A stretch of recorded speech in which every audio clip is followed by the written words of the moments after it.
Yürüdüm ki hiç kim unutmadı kolum. Yolg'izlikda o'tdi mening yo'lim. Ishonchi berdim qaytdi xiyonat. Yuragimda qoldi og'ir jarohat. Sevgi deb o'yladim xato bo'ldi. Oxiri yana ko'nglimni sindirdi. Har safar ishondim, yana aldandim.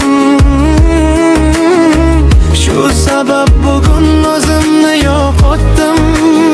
Dardim ko'p, hech kim bilmaydi.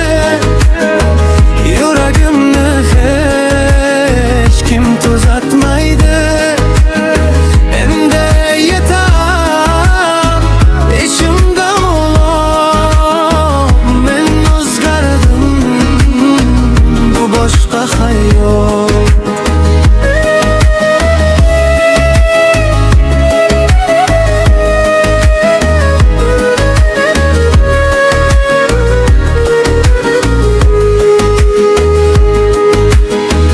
İçimde yığılıp qolgan g'azab.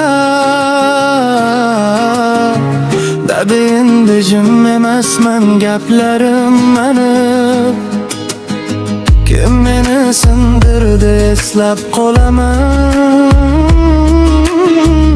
Endi hech kimga yuragimni bermayman. Hor kecha yig'ladim, bugun kuchlaman.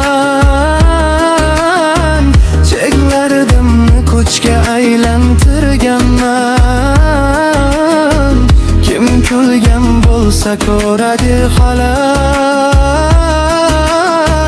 Men yiqilmayman, turaman yana.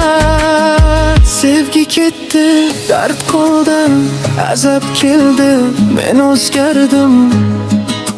Hech kim meni sindira olmaydi.